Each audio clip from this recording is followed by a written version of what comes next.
in the chat, you can drop your name and where you from, so other people can connect with you. That would be great. I'm in the UK, so I live in mainland England. So and I work for a tech company called Here Now, and it's amazing. I'll be joining them next week, definitely. So it's an innovative company working on mobile performance and mobile application management.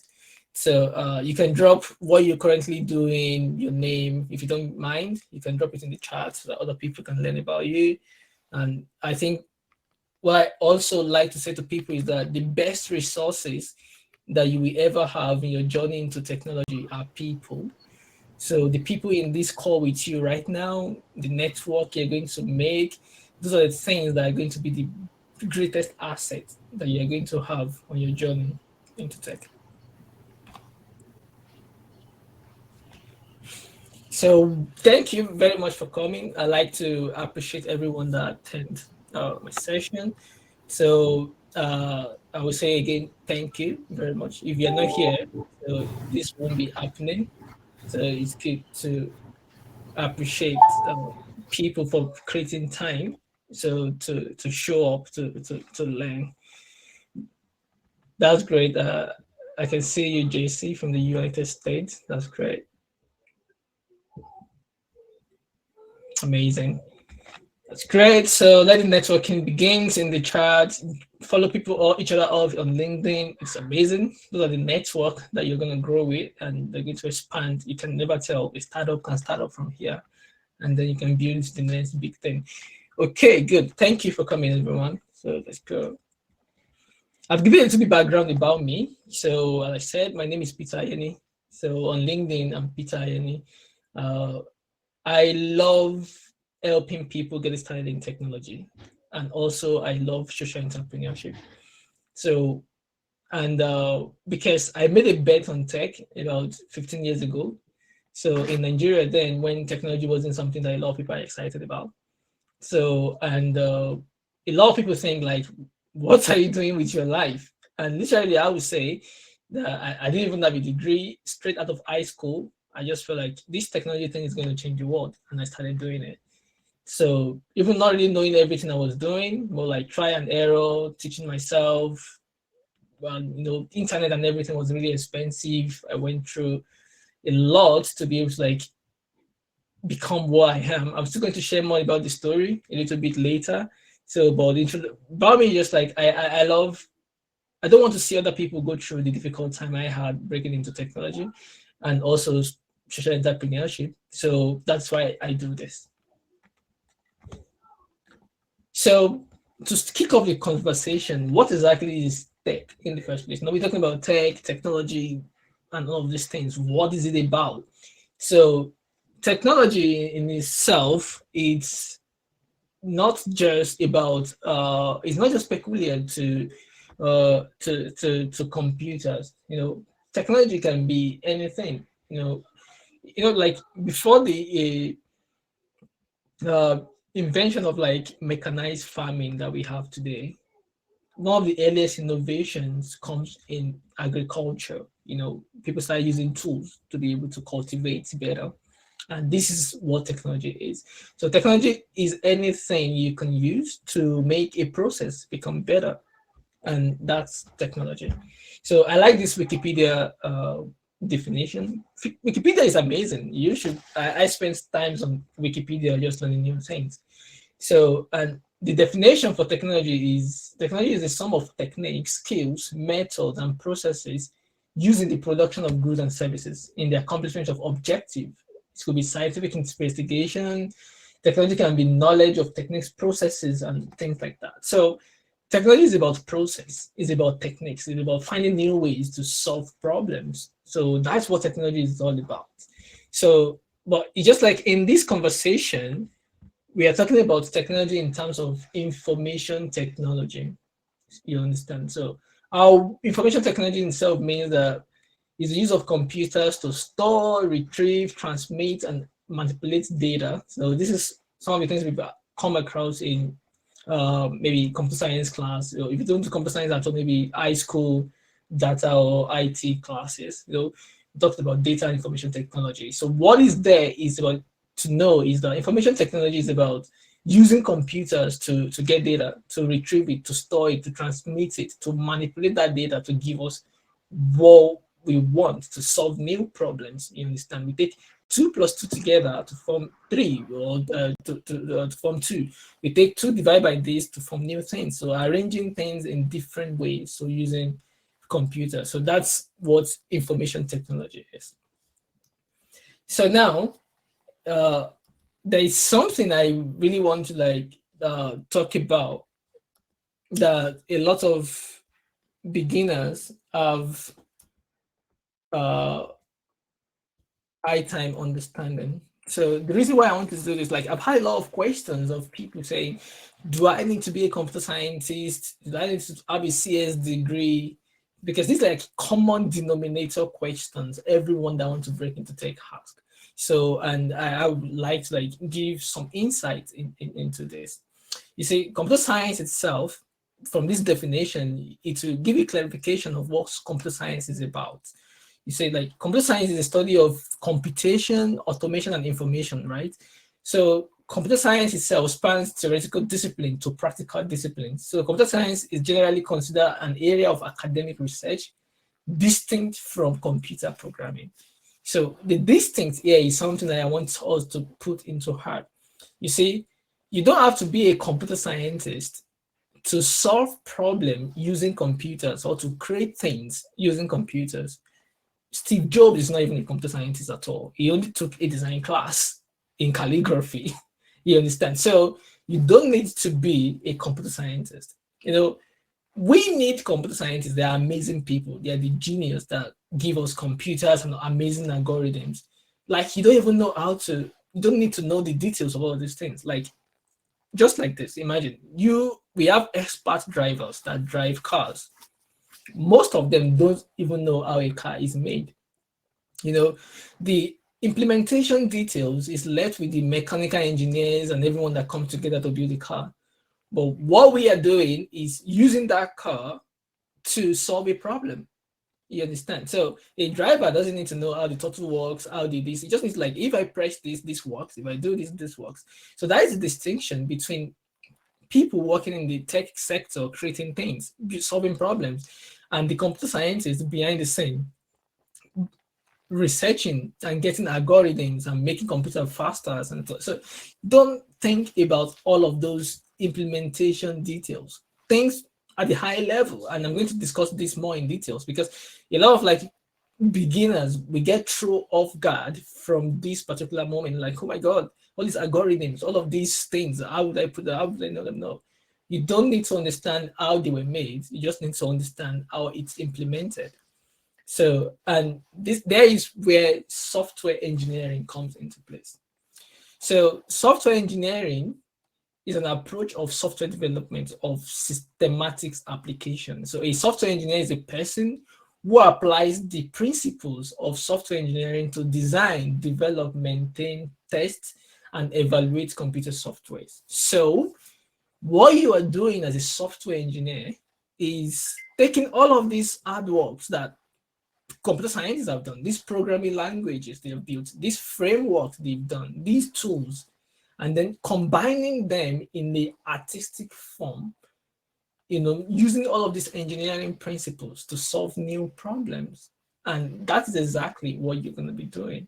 So you don't need to really understand how all of these things work in the details, how computers convert my graphics to 1 and 0s, and you don't need to go there. What you just need to do is I need to build an app. What is the programming language that I can use? So what is the I want to design a prototype. What is the tools out there? Is Figma, is Adobe InDesign. How can I get started with it? So, and then you can focus more on those high level implementation details instead of disturbing yourself with, oh, can I do this? Can I do that? How those algorithms work? In terms of algorithm and things like that, we're still going to talk about that in big details when you start asking questions. It's not that you don't need to have an idea, but you just need to know how they work, how to create them, understand how this algorithm is fast, it can do this job better, and then you understand how to use that algorithm to solve a problem. So, but as you go higher in the career, maybe you feel like, oh, feel like a genius, I want to improve this algorithm, then you can do that. Good. So if you have any questions in this conversation, just put it in the chat and that would be great. So now we've talked about the distinctions of what technology is, all of those big words that people throw out about software engineering, computer science, design, all of those things. So I now wanted to go to a little bit higher in this hierarchy of fields and things that you could do in this with these technology things that we have. There are a lot of things that can be done actually. We have web application and web apps. So web and apps are like mobile application and website and like things that we are using right now on ADPList.org is that technology tools that is given to us to build like a web application that we can use to interface with each other. So we have mobile apps on our phones for fintechs, for sending money, Amazon, all of those things are web applications. And then we have AI, that is artificial intelligence. So artificial intelligence is fields where we train computers to be able to do complex mathematical calculations that humans is too boring for humans to do. Like humans can do a lot of things, but there's something that is just like we get bored easily. I have a 1-year-old that have a very low attention span. And when you tell him to do these things and then he does it, first time he gets excited, he did it.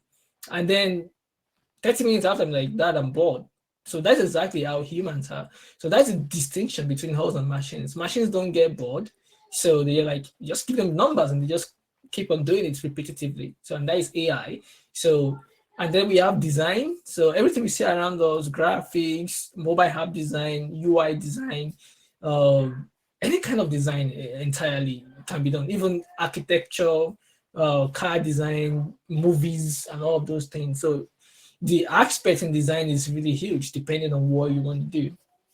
Also, we have what we call data. So in this data, it's like we have like data analysis, we have like data warehouse, we have database management. There are different part of it. So also we have the cloud. So the cloud actually is not like cloud in the sky. I know there's a lot of meme about that. So the cloud are just like computers that you don't manage, that other people manage on your behalf. So like, for instance, we have 3 major cloud providers that are big. You can check them out. AWS, Amazon, AWS are one of the biggest, and they are the first to start rolling out cloud. And then we have Google, GCP. Google also provided very good cloud service. And also we have Azure by Microsoft. So all of this cloud infrastructure allows like host our websites, save gigantic data online, and also like process AI algorithms. So they rent out all of this space, all of these computers for you. So you don't have to manage the computers. So the computers are managed on the cloud. So that is why they call it cloud. So then we have what we call IoT, Internet of Things.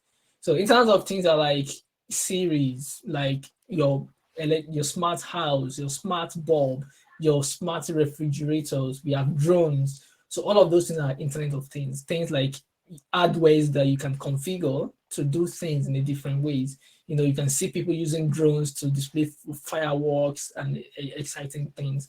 So another aspect of it is product itself. Products in terms of like creating this product management and things like that. So in tech, I've seen people ask me, do I need to code to be in tech? No, you don't have to code. You can work in products. All of these amazing products that you see, there are people behind them that liars with put resources together to make this product happen. Those are we call the product people or product management. So there's a whole lot of things there. Also, after you build this product, you need marketing. So we have a lot of people, if you study marketing, you can still work in tech, because Apple want to sell their phones, like any startup want to sell their product, they need marketing people. So you just need to understand the tech space and all of these nuances and all of these words, and then you can be able to use all of these things to your own advantage, and you can speak the language of these people. Okay, so good. So to go a little bit further into some of these separations. I've talked about cloud, all of these things, they look like huge stuff. So I'm just going to like break them down a little bit. So for me, like for beginners, it's like, where should I start from? What should I do? I love those things. Design is really amazing. Like if you're like a visual person and you want to like do designs, like I started out doing graphics design, which is really great. So then I do some UI, UX. I used to do animations with 3D Max, Maya, and all those things, After Effects. I love it because, yeah, it's really cool, like something I can engage with. So, and there are a lot of resources out there like Figma for UI design. So product design also is another field on its own. Product design and product management. So product design is like designing holistically a particular product. So in terms of web or app or things like that. So, and also we have this other part of it that is deal with all this coding. So because design is like we create a visualization of the concept of idea of what we want our web app or application should be.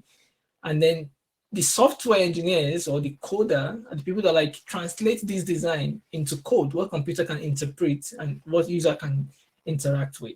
So in coding, we have like mobile app developers. So you can decide that I want to be into mobile apps, and there are different ways of being into mobile apps. We have Android and we have the iOS, which are the two giants in that space. So if you're using iOS, maybe beautiful iOS have its own ecosystem of softwares and tools for building for iOS. So, and also they use this Swift programming language and stuff. And for Android also use Java and Kotlin, and they have gigantic resources and tools to help you get started. And also, you want to focus on the web, we have the front-end developer and the back-end developer.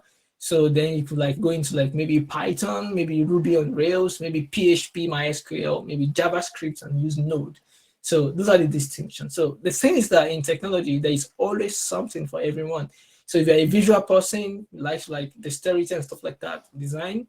If you're like, you love coding, and then if you're like explorer, you want to like blend, like I did both worlds, right? Started from graphic design, interaction and design and stuff like that, and then moving into coding. Even in the early stage, I was doing networking and engineering, like technicians. I was repairing computers, building computers, and assemble them, installations and stuff like that. So there's always things to do and places to move into. So, and also there are other paradigm that is actually a little bit different from just coding and design. So, which is what is like AI, like robotics, machine learning, and stuff. So, AI itself is like a huge field. But the thing is that, like, if you're a software engineer, transitioning to AI can be easy because most of AI and machine learning stuff is about more of coding and stuff like that. So, and also we have data. So in data also, we have like data analytics, data visualization, data management, and big data. So even these, if you're like a designer, UI, UX, and you want to go a step further, you can go into like data analytics because like a lot of designers can really think critically about data and using data in a different way. So, and that is what data visualization, data management is all about. It's about getting insights from data, and you don't need to use a lot of code. So you can learn few codes, but there are a lot of tools that will help you to be a better data analytics. Like Tableau is very good. Like Microsoft also project, they have a lot of resources and software that can actually help you into data analysis. So all of these things I've mentioned, I'm going to send you resources that can actually help to get all of these things, get you started in each of these fields and how to go about them. So last but not least, I want to talk about is marketing and product. So yeah, maybe design is not your thing also, and coding is not where your strength is, but you like to write, you like to conceptualize, you like to engage with people, you like to talk. So like a lot of software companies, tech companies, they need product people that can explain, because software engineers just code and code is sometimes explaining their product to other people can be hard. So if you're a salesperson, a marketing person, and you're passionate about the product, you can join any company and help them in their digital marketing, social media management, even product management.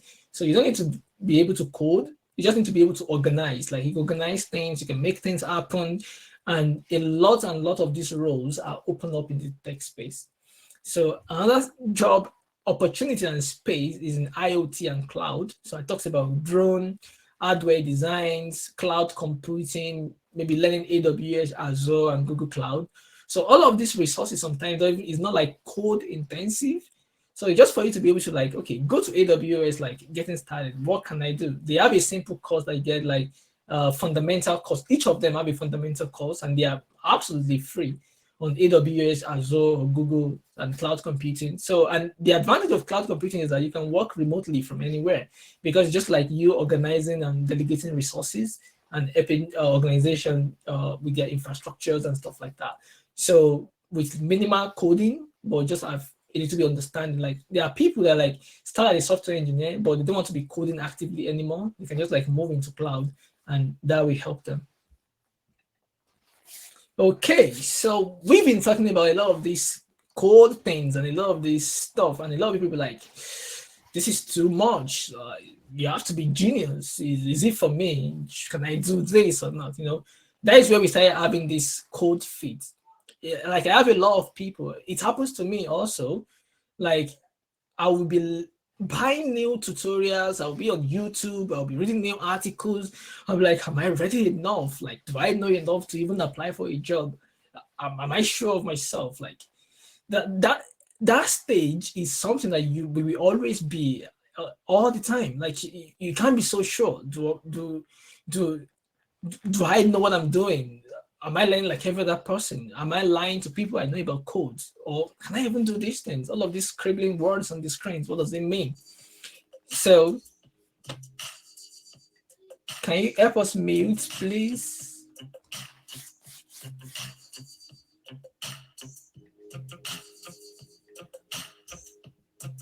Is the audio coming from me? Yeah.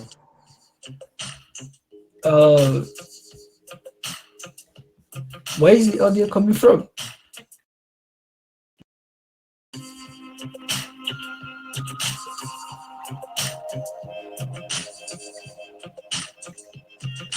Oh my goodness. Okay, I'm just trying to figure this out.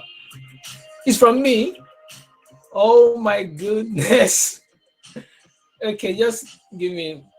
Uh, I will try to figure out how where it's coming from.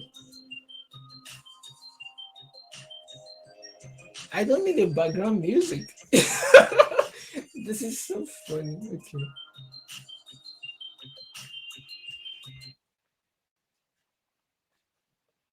Oh my goodness. It's actually from me. Okay. Uh okay, I will try to figure this out. Um, okay. Yes, I know now. Yeah. I know where it's coming from. I know where it's coming from.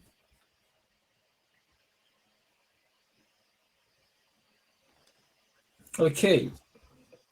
Oh, can we? If you can hear me now, say yes. I think it's.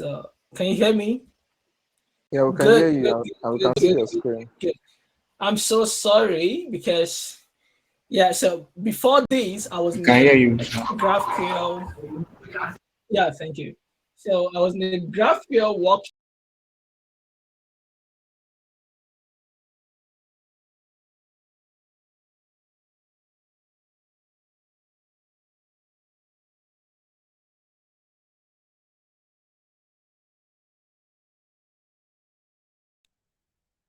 Oh, can you hear me now? Yeah. Yeah, yeah, yeah. So sorry. Okay, yeah, that's really good. So let's go back to this slide, and I'm just gonna pull this up back. Great.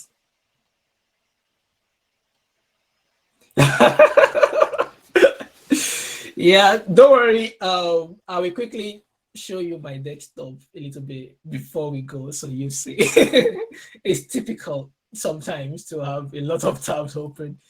So, but it depends on how you organize and manage yourself. Well, it's typical because like I read loads of articles every day. So and thank God, like it's the conversation we are having right now about imposter syndrome and stuff. You're just thinking as a beginner, like, do I know enough? Like, I'm learning these things, and then before you know it, a new framework is out, or a new solution, a new patterns of designs, like just all of this thing just bombing, and then you like, do I know enough? No. And what I would just say as a disclaimer is this is a feeling that will never go away. Even for me, I've been coding for a long time, been in tech for like 15 years. I would say I still feel inadequate. I still feel maybe I don't know enough. You understand? So it's a good feeling because it just shows that we're human, and it just shows that you are capable of improvement and you are aware of your own limitation.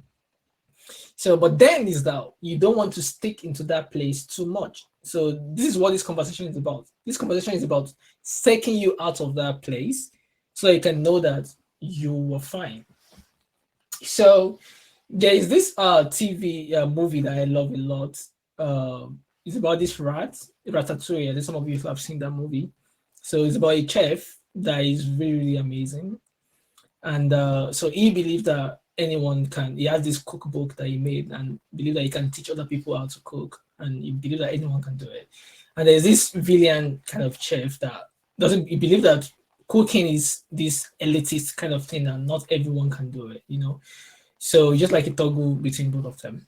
So, and there's this rat that was able to like, can read and get the cookbook, and it was actually be able to become a great chef and things like that. So the idea is this, in a nutshell, is that anyone can actually do coding. So let's say it's even like the dreadful thing in computer science or in tech, coding itself. Anyone can actually do it. So because the idea is that when you open up to a new information, it seems like gibberish. It's still like, oh, what is happening here? How can I get started? But then when you are patient enough with yourself and be able to like look at it over again and like over again, and then when you get closer, you see that all of these things are just like rules. Like think about it, like when you're trying to learn a new language, every programming language that we have the same structure, the same thing. Like there is no different from Java to Python. The only thing they have is like ways of solving problem can be different, but it's all the same concepts. You understand? So when you learn one language and you understand those little concepts of problem solving, of selection, of iteration, you understand, of looping, and that's exactly what programming is all about. Like it's instructions to computers, right? So understanding all those syntax, like the grammar, the grammar that you can use, the syntax of these words and how what they represent. You understand? So it's just about being patient with yourself. But the idea is that anyone can actually do it. Anyone can do all of these coding things. So, and another thing we should understand is this. So I see this amazing code. I'm like, okay, this is what I'm going to use, like nail. Like if you don't take anything out of this conversation, if you take this out, this is going to help you like from now even to far into your career. So Isaac Newton said, if I have seen further, it is by standing on the shoulders of giants. Just like I said to you, like this is the best time to be in any aspect of technology that you want to be in, either in design, either in IoT, either in cloud, either in software engineering, backend, mobile apps, and stuff like that. This is the best time to do it because the giants have done the work for us already. So the work have been done. Like there's tons of tutorials online for free. There are boot camps. There are like a lot of interventions. There is ADPList. There is mentoring. Like there's a lot of things out there that is going to like hold your hand. Like these are the things that are not even available like 10 years ago. We don't have all of these resources. So today we have all of these resources. You're just like sitting down on the back of giants and be able to move forward. And the idea now is this: how can you be able to like take all of the necessary things that you need for yourself to be able to move forward on that journey is what you need to figure out. So don't figure out like trying to disturb yourself, trying to invent new things. No. And very remember, that is the very first law of computer science. If someone has solved the problem, don't spend time on it. You understand? Take it and use it. The only thing you can do to any solution is to improve it.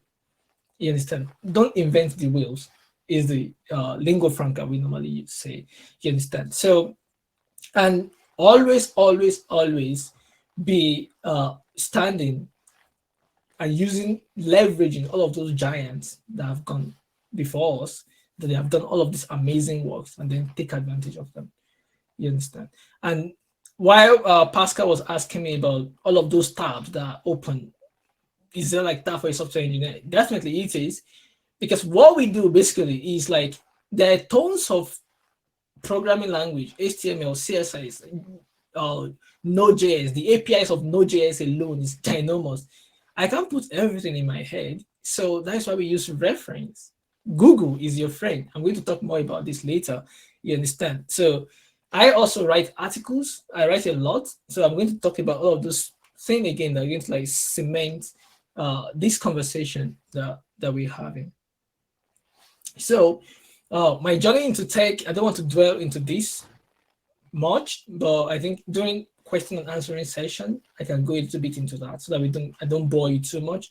And I've written a lot about my story on my blog and on my LinkedIn. I share all the time to inspire people and all that like coming up into tech. So you could, but you can ask me any question directly during the question time. So how can we position ourselves for better opportunities in tech? So how can we position ourselves to go into this, to take advantage of all of these opportunities, irrespective of which aspect of tech you want to go to? So number one thing you want to do is get training. So you want to like specific training. If it is a YouTube video, get that YouTube video that teach specific thing and then learn that thing. If it is mobile app development with Flutter, focus on that one thing. So in the beginning, there will be temptations to do a lot of things. I'm going to give insight on my own recommendation, you understand, after this on what I think you should be learning. But the most important thing to get started is get training. You don't have to pay for it. It could be a paid one if you have money to spare, but there are a lot of amazing trainings online. But just get one. Don't get multiple ones that confuse you. Just get one. So take advantage of free learning portals. There are a lot of free learning portals and communities right now. Take advantage of them. ADPList, take advantage of it. You know, reach out to the mentors. If you have any blockage, if anything, like reach out to somebody. You understand? Don't stay alone in that silo because it's your journey, it's your skill. And if they're willing to help and their date is open, book that session with them.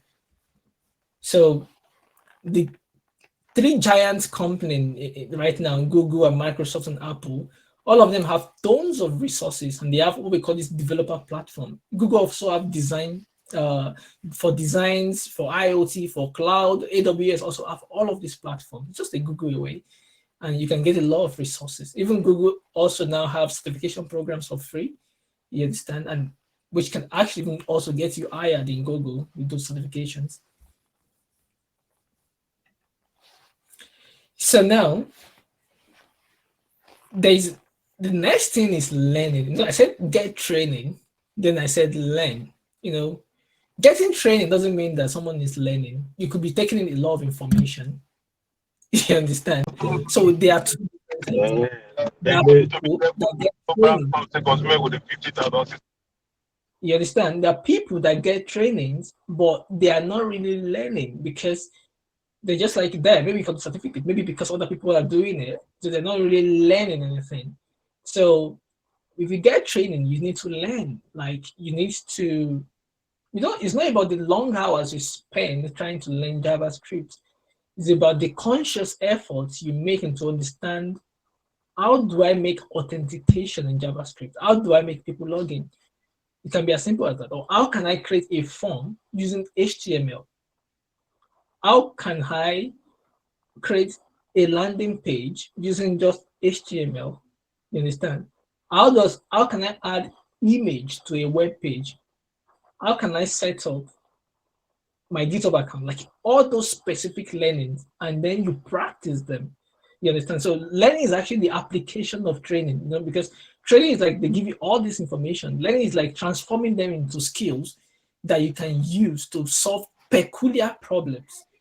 If it is in design, how can I design or replicate? Like what I do for people is that learning is about, it doesn't have to, you have to create a new thing. It's about replications. Like you could look at ADPList website. I'm like, oh, this website is cool. I will redesign it in Figma. And then you use it as a reference, and then you are designing. As you are designing that thing in Figma, replicating that project, that is learning. You understand? So putting those trainings and information into use is learning. And then you practice. You learn by practice, and then you practice.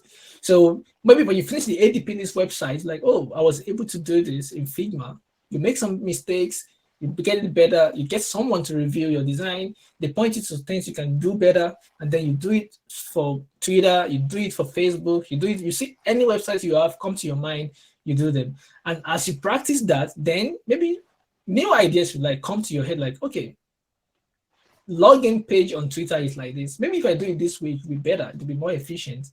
That is learning. You understand? Like questioning things, poking stuff.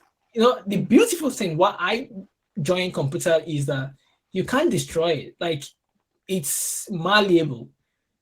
The worst you could do is your computer crash and then you reformat it and you start over again. It's a machine. And that is the liberty it gave to us to be able to create endlessly. You understand? So then build projects. You learn, you practice. You learn, you practice replications, and then you build your own project. You build new things from putting other things together. Don't overthink too much, like what else problem to be solved in computer science or in design. No, replicating things also is part of it. You understand? So it's part of it. So you can build new project, or you can do mashup of project. Like imagine if we have a platform that combine Twitter and Facebook, what will it look like? And then you do some mashup designs. Just think out of the box, build something. You understand? And after that, give back. This is a trick that a lot of like people started in tech don't understand sometimes. Like it's about giving back. So because the tech community have grown over the years because of the number of people that are giving back. Look at ADPList. A lot of senior engineers, senior designers, head of operations and organizations coming to give back, because that is how you grow. It's not about me learning, giving you all the information. It's about also I building up myself, learning more, because I need to prepare for this. You understand? So don't say that, what do I know to give back? No, it doesn't matter. You could even write a blog based on this particular conversation we are having today. That could be a new way for you to give back, because there is somebody in your neighborhood, on your Twitter, in your LinkedIn, that have been thinking about getting into tech. They don't even know where to start, but you have some information now.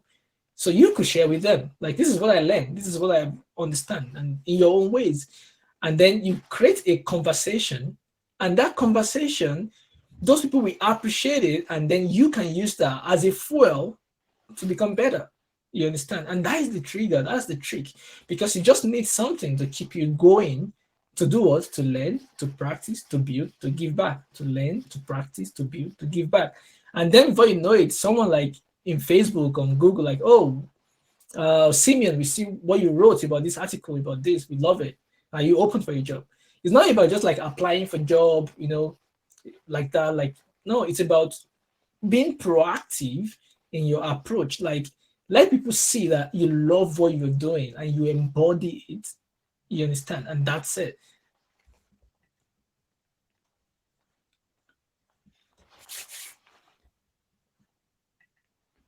Okay, so now boiling today is to how to get a job, imposter syndrome, remote work, and stuff like that.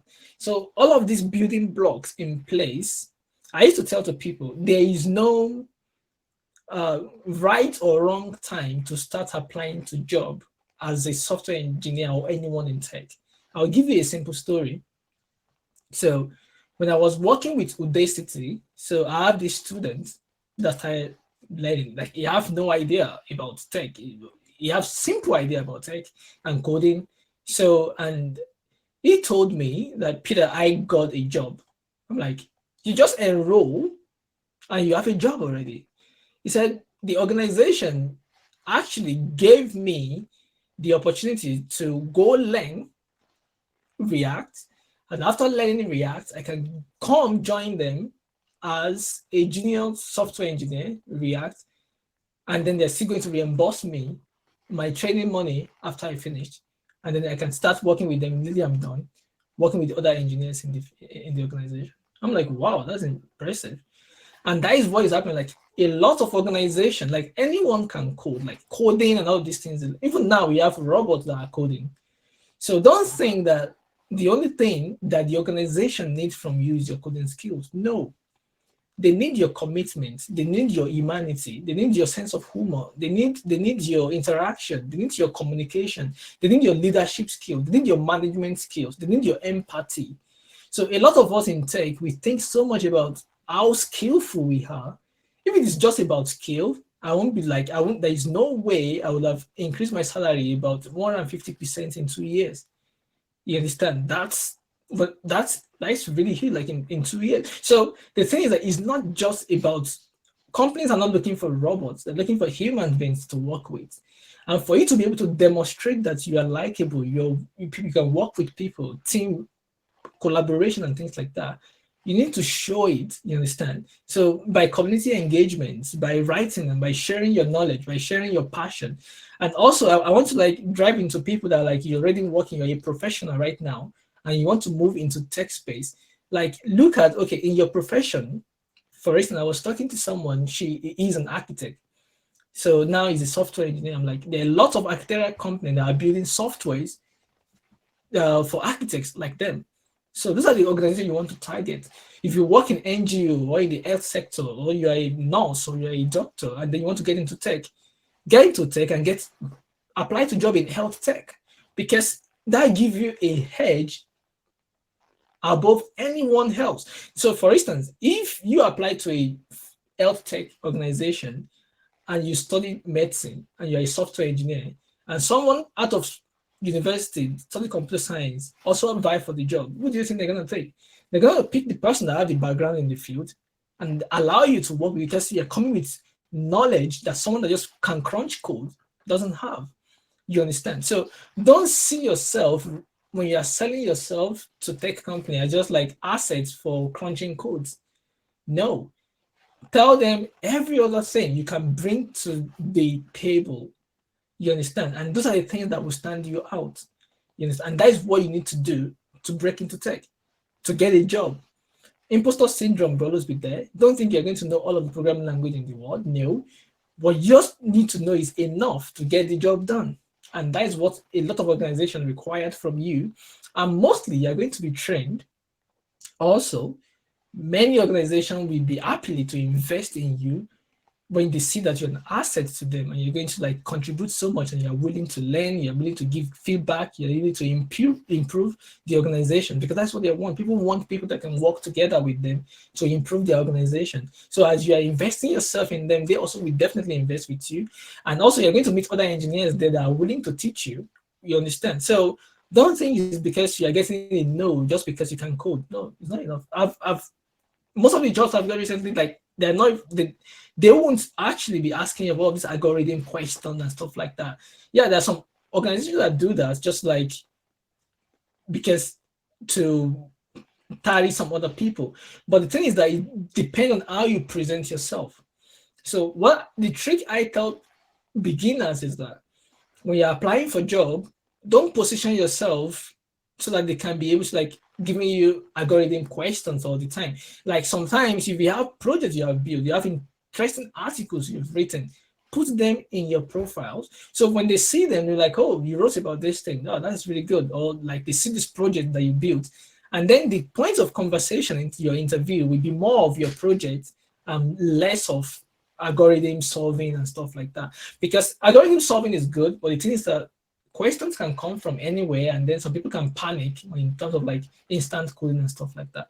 But the most important thing you want to have is, if I have the tools, if I have the problem, I know the process to get there. And then you're able to prove to them, like, I can get to B, I can get to C, I know the process. So, and you can show them like, oh, this is the process, this is my process, these are the, so every best engineer out there have the process. People don't have all of the algorithm in their heads, but they know if they are faced with the challenge, the problem to solve, they know where to search, they know where to research, they know how to evaluate and how to contemplate using the business and the tools and resources and time in their hands to be able to make decisions. So it's not just about coding, it's about every other things that are surrounding it. So, and also in terms of like resources, there are lots of them I've talked about. FreeCodeCamp.org is amazing. MDN, that is Mozilla Developers Network. Google is amazing. Like Google is your friend, like is your textbook, like is our word library anyway. Just ask Google, it's going to provide some answers for you. So Figma is amazing. I love what they're doing. Their community platform for people in designs, products. So Figma is really great place to learn. They have a lot of resources, their community, they have blogs and videos that you can learn from. It's really amazing. So that's the end of my presentation. Question time. So what I did is do a word cloud of all of the questions I got. And those are the words that jump out to me in them. So, but before we go into that, I would like to, like, because of the people that are here right now, to give more preferences to people available here. So if you have any questions from any part of the conversations, please don't be shy at all. This is a friendly, safe space. So go ahead and you can unmute yourself and ask your questions. So if you don't want to talk, you could just like type it into the chat, and then we read it out, and then I will answer.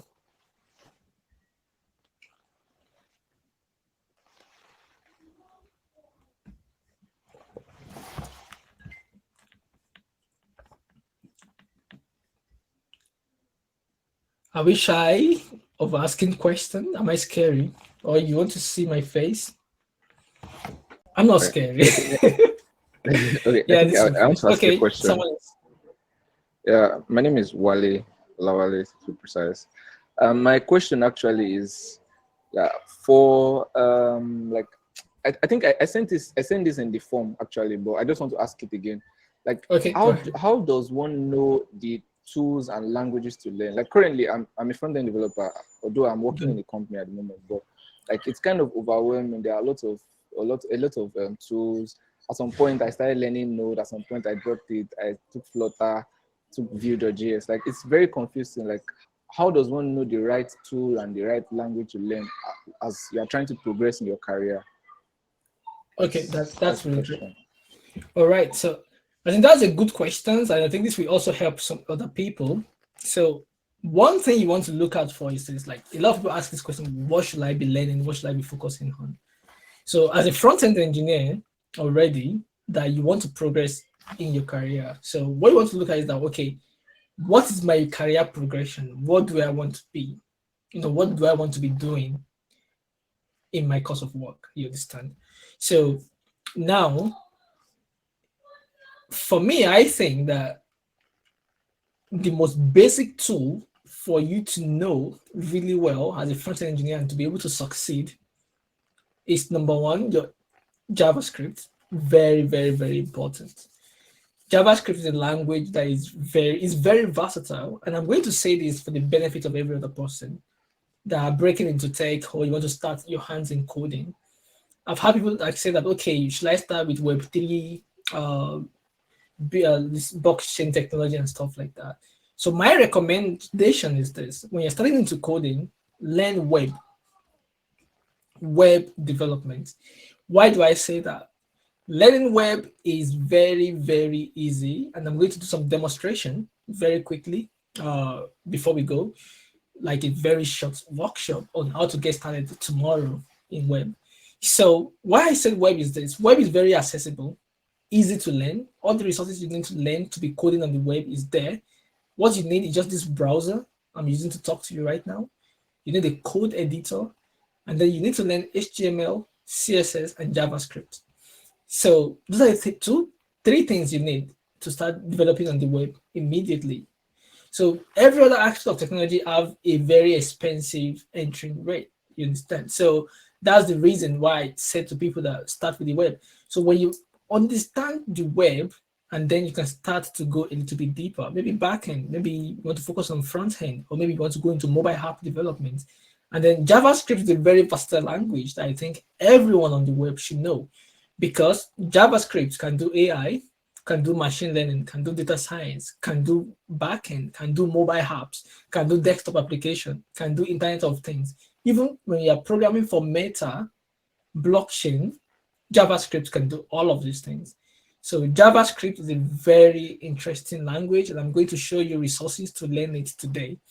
So now, because you are currently working in an organization, what you want to look at is that people ahead of you, what is the role? What are the things that they are doing? You understand? What tools are they using?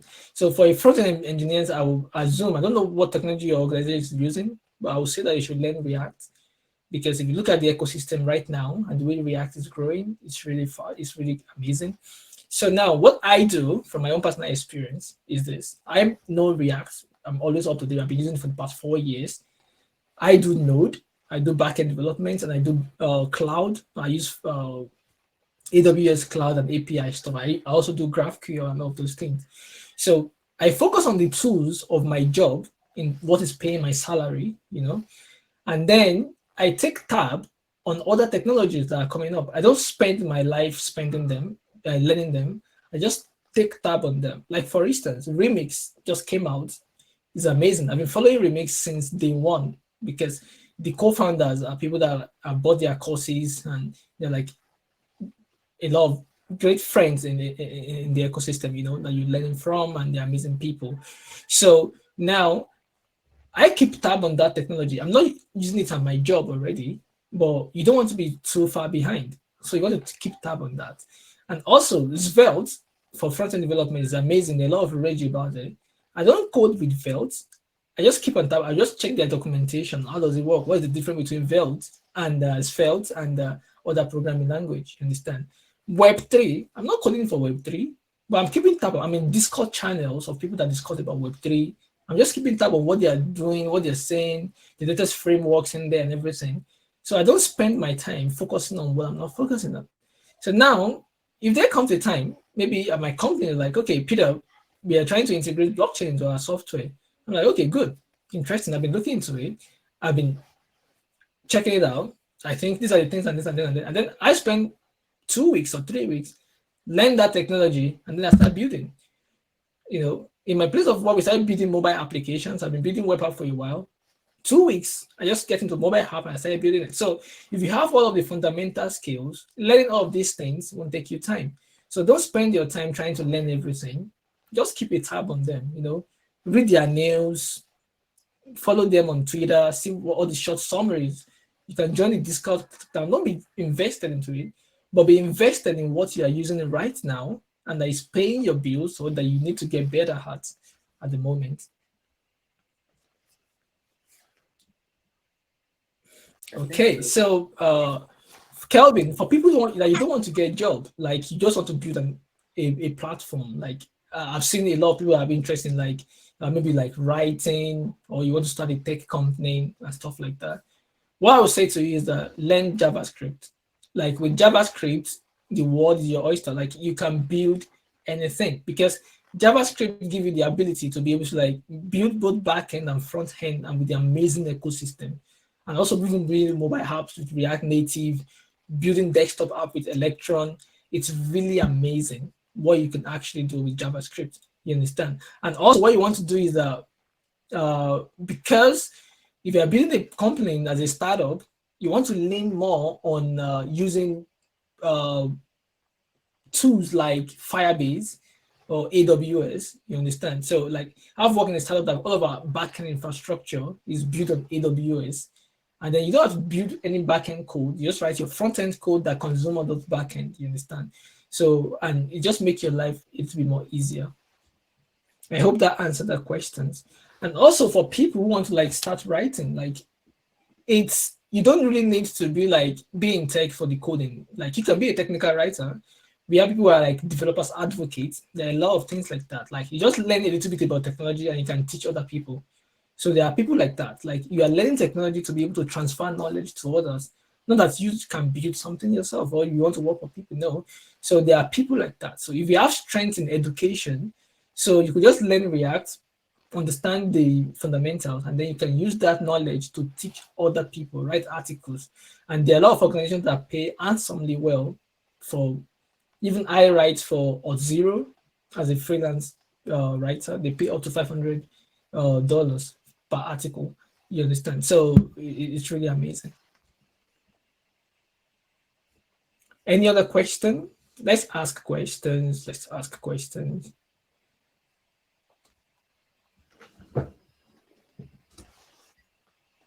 If you don't ask questions, I will assume I've done a very good job.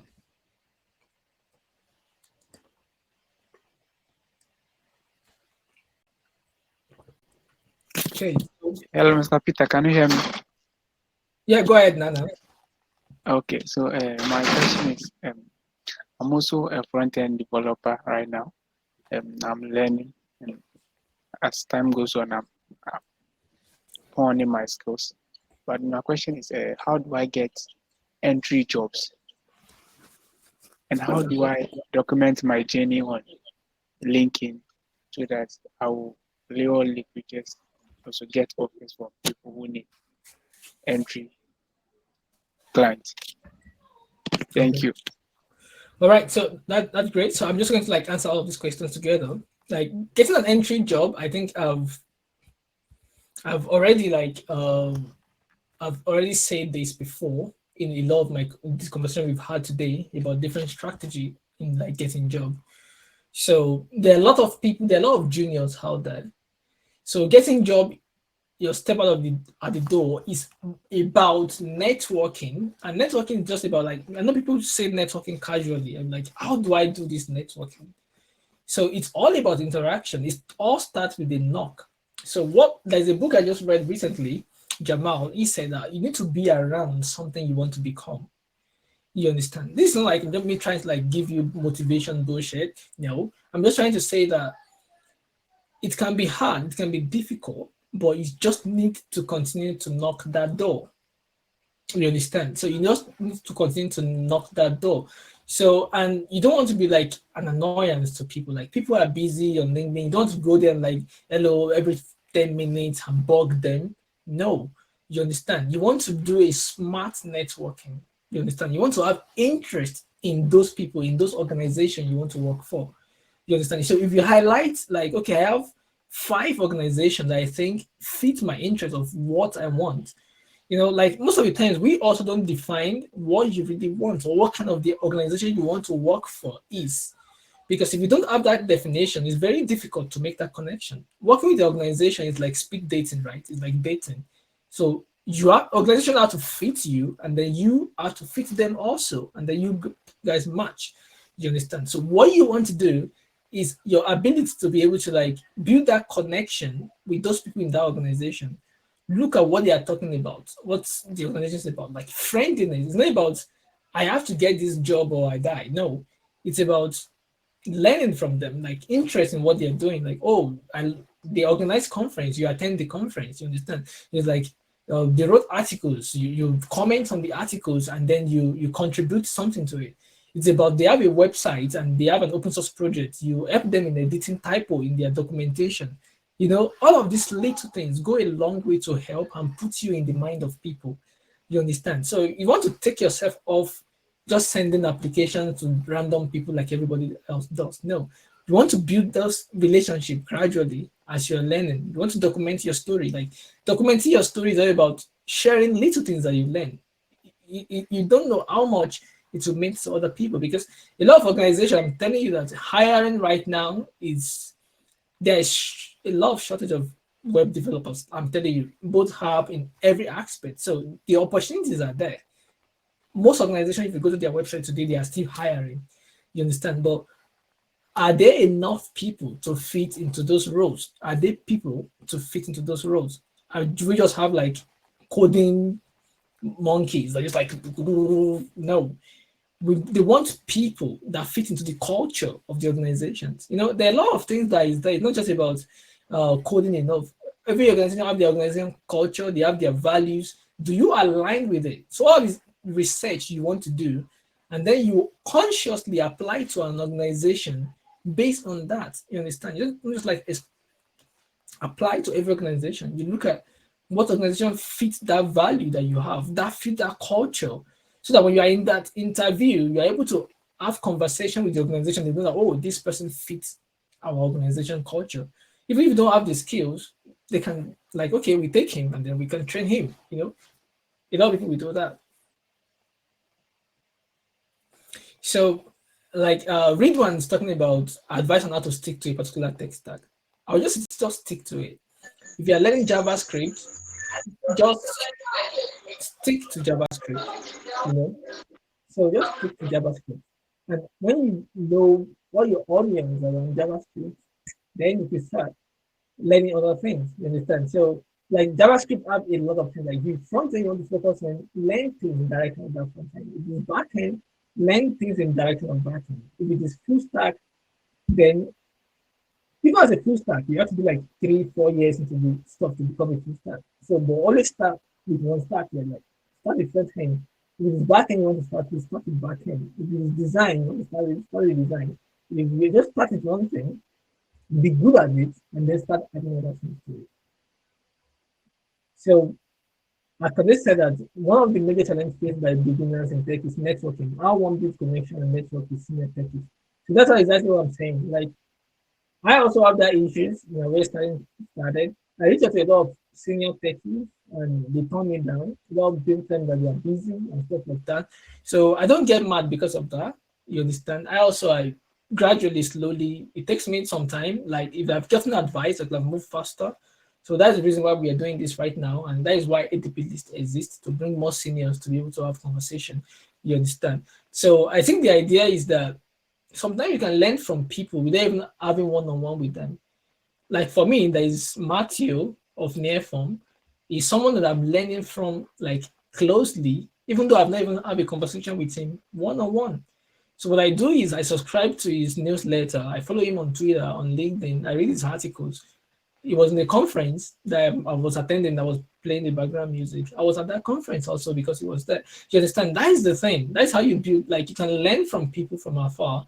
You can look at their patterns. You can go to their GitHub, look at their codes, look at how they code, how they structure their folders, how they do this stuff. You even learn more from that than even having a conversation with them. If I have an opportunity of meeting Matthew today, it will be hard to connect because I've been like, oh, you were at this conference, I was there, and the conversation starts. You understand? But if you don't know like I have people send me a message, hello, how are you?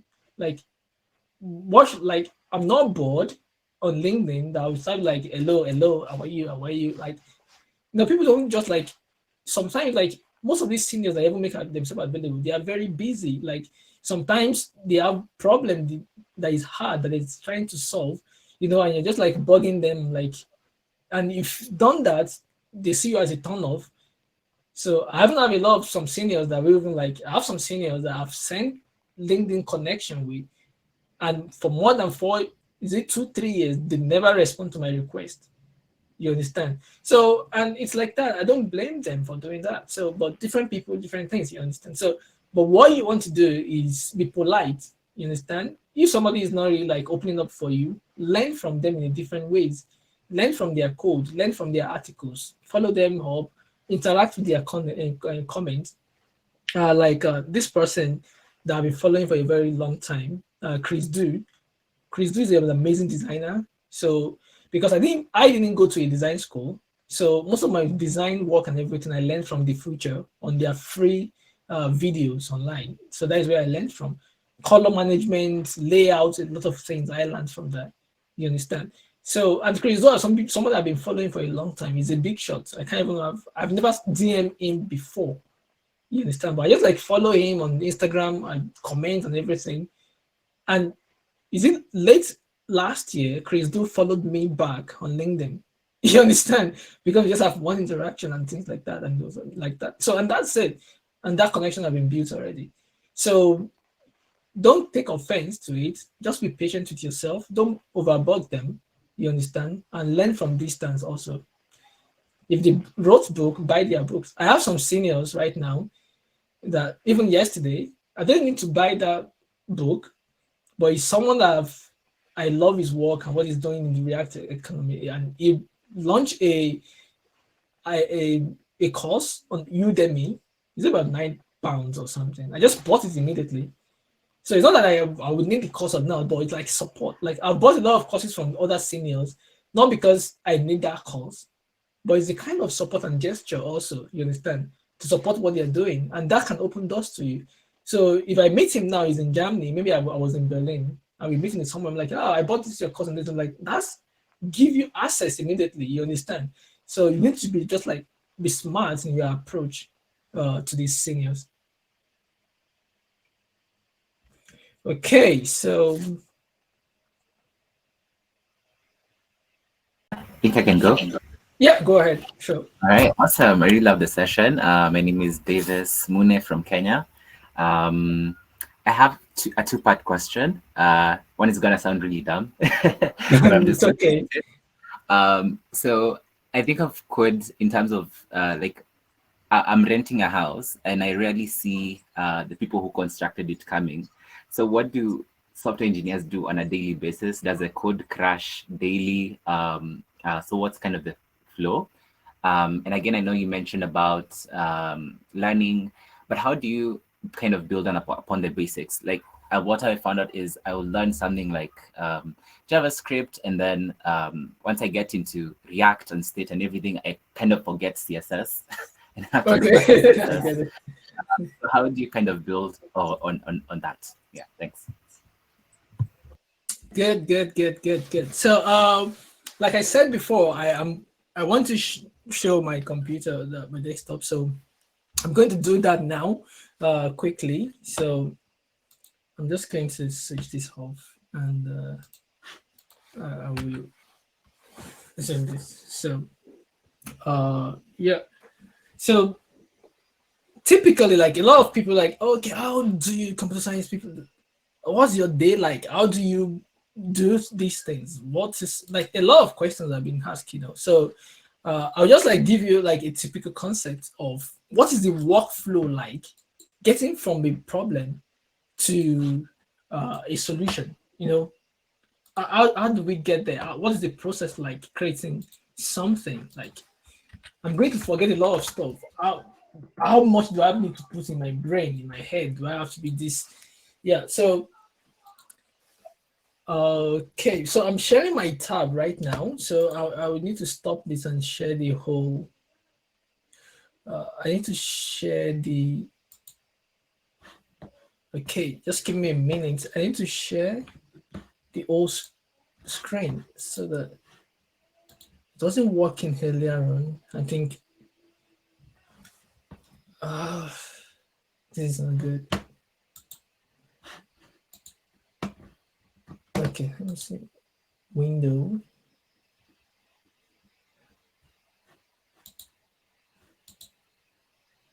Entire screen. I didn't need to share my entire screen, but it's not working. Oh my god. Okay, let me see window then. Maybe if I could share my window, it could work.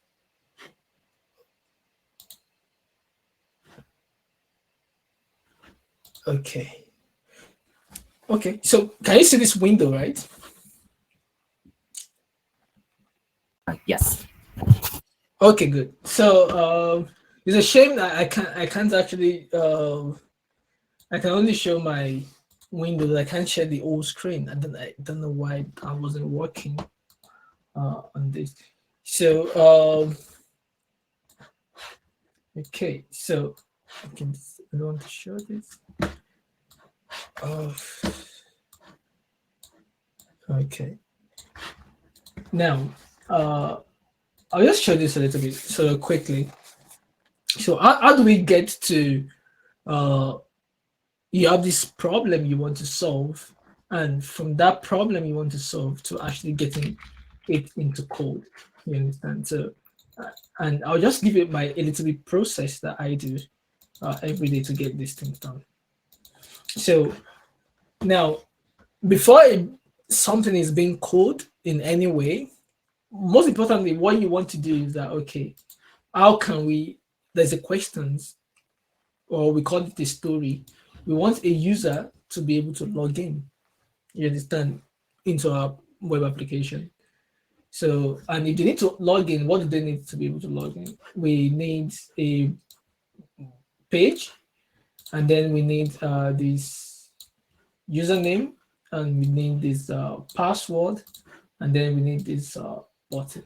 So how can we translate this into code? You understand? And that's the minimal thing. So this is going to happen with design. So there's requirements that have been done. And then we have designers and UI researchers that are going to research user need. And then when they do that, UI designer is going to translate that into a, what do I call it? Into a sketch like this, which we call a wireframe. And this wireframe is going to be translated into what we call high fidelity design, that we have like all the colors and text and everything to it. And then when that is done, you have to come as a designer and like, okay, this is what we need to do. We have this page, we have these buttons, input button, and then we have these submit buttons here for user to log in on the page. So what are the mechanisms that I need to be able to get this done? So then I need a database to put data into it. So when user log in, I need to go and get this data from here and get it to the database. And then I need to be able to like authenticate this user in the intersection of this place to be able to like know that, okay, is this user trying to log in is the correct user? So those are the way you break down all of these things. And these things can actually be divided into different aspects also, depending on, if you're a full stack engineer, you can like doing everything by yourself. But if you're like a just a front-end engineer, you want to leave any aspect of this. They just like expose an API to you. So here you'll be using an API to talk to the database itself. So instead of you building the database by yourself. So now what you want to consider yourself is this: how do I create this page? So I need an input, I need this, and then I need that. So most of the times in my own workflow, what I use basically is JavaScript, right? I use JavaScript for most of my work. And I use a VS Code for coding. So VS Code is really amazing, and it's resources that I use to do all of my code. So, and it's great. Sorry, I can't show my full desktop. I don't know why this. Maybe in some next version I could. I could do a video demonstration of a typical journey of these things with code, so that I can share the video with everyone on my YouTube channel. Maybe that will help. But those are the tools I use. So I use Visual Studio Code for coding. So, and then I use React.org for most of my work. So, and someone was asking what are the good resources for learning React. I would say that React.org is the best. So all this here, learn this main concept, and then learn the advanced concept, and you can do this tutorial. I think this is the best resources you can use to learn React ever. I'm telling you, the React documentation is great.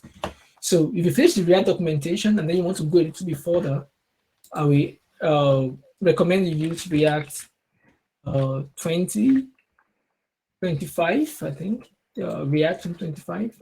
Let me get that. But all of these resources, don't worry, I will send it to you. So React 2025 is a free platform. So it teaches you everything you need to know about React and Next.js. So which is really great framework. So and everything here is free. So I can share this on the chat right now for the purpose of people that are trying to learn React and coding. So it's really great. And also, so that's what I use. And I use Next.js framework for my web application. So Next.js, so which is really, really great. So Next.js is like a React framework. It's built on top of React, so which is really, really great. So like a lot and lots of people are using it, and they have amazing documentations, and they have this documentation that is really great, and which is really, really good. They have, you can see some other website that use it. You know, it's really, really good. So check it out. It's nice. If you are adventurous, I can recommend you to check Redwood. I've been part of the community from day one. It's really great. So Redwood also is just launched their 1.0. Redwood integrates GraphQL and GraphQL API. You can build GraphQL API with it, and with also I think they have Prisma for database interaction, which is good, on TypeScript, like a full stack framework for React. So which is really, really great. So, and also like you want to have your GitHub account. So like you want to know GitHub to commit your changes and what you're doing. So I use GitHub in my day-to-day work very well. So you can check my GitHub and check some of the code I've written in the past. So most of my work on GitHub are like private repository, but some of like side projects I work on sometimes you can see them. So, but most of the company works I've done are like on private repository, so you may not be able to have access to them. So I have GitHub for managing your codes and things you do like that and everything, and which is really good. So, and also like there are a lot of things here, right? So the idea that you can see, like these are tutorials for React.js. I'm just going through. So these are articles from Free Code Camp. I really like freecodecamp.org a lot, so I recommend it for everyone. Like if you want to like test water, and if you think like is coding for me or not, so just like try freecodecamp.org. It give you all of those things that you need to be able to get started with it. You understand? So sorry I couldn't show you my old desktop. I always like demonstrate some codes for you. I could have done that and show you like if I'm going to build this simple form, how will I go about it? And I'll just like show you and everything. So, but that's just the simple idea of it. Like you have your sketch, then you have this input form. How can I get an input form? What kind of input form do I need? You understand? So maybe it's the username and the password. The password have asterisk. How can I make that asterisk show? Submit button. Actually, I submit this form. How can I validate this form? So all of those questions that you ask yourself. And then by asking that questions, you can be able to look for answers for them. You understand? So, and that's the way to learn, really. Like, I could just ask that how to validate HTML form. You can see that. So, and that allow you to be able to like get resources that can help you like, okay, JavaScript form validation, W3 is cool. And then it can give you some example and then you can use it in your code. You understand? So, if you don't know the problem you want to solve, it will be difficult for you to be able to apply your knowledge. So the best thing you want to do is look for a problem to solve, and then you can use that. So algorithm problems depends. So it's still the same process. So now you have to have a problem statement, how to do something. So you have something you want to do, and then you look at, okay, what is the best way to solve this problem? And then you break those problems down into step. So let's say how to go from, if you say how to go from here to here. So going from this to here. You see, there are a lot of ways you can take, a lot of paths. I can go like this, and then like this to get here. I can go like this, and then like this to get here. So then I can go like this to get here. You understand? So, but it doesn't matter how you got here, in as much as you got it. So what you don't want to think too much is that, how can I do the best thing? What I do when I'm solving this problem is, what is something I can do that can work? So I figure it out, maybe like this, it works immediately. And then I can not like, okay, maybe if I can move this back a little bit or rotate it, like rotate this thing and move it back, so I can now get closer to this one. So the thing is that your first iteration doesn't have to be the best solution, but it's just something that takes you from point A to somewhere, and then you can refine it and make it better. That's how I solve algorithmic project. Hope that helps. That's perfect. Thanks. Okay, so I don't want us to take so much time. I think it's really been great, this session. So I would love if you can drop me a review. That would be really appreciated. I really love that. So thank you everyone for coming. If you have any other questions, just message me directly in ADPList or on LinkedIn. Or if there's something that you want that I didn't cover, I will definitely try to cover it. But all of the resources we talked about today, I will share it with you in the email and for everyone. And the recording also, I'm going to upload it to YouTube probably so that we can see a review of that. So thank you very much for coming. I really appreciate all of you. Have a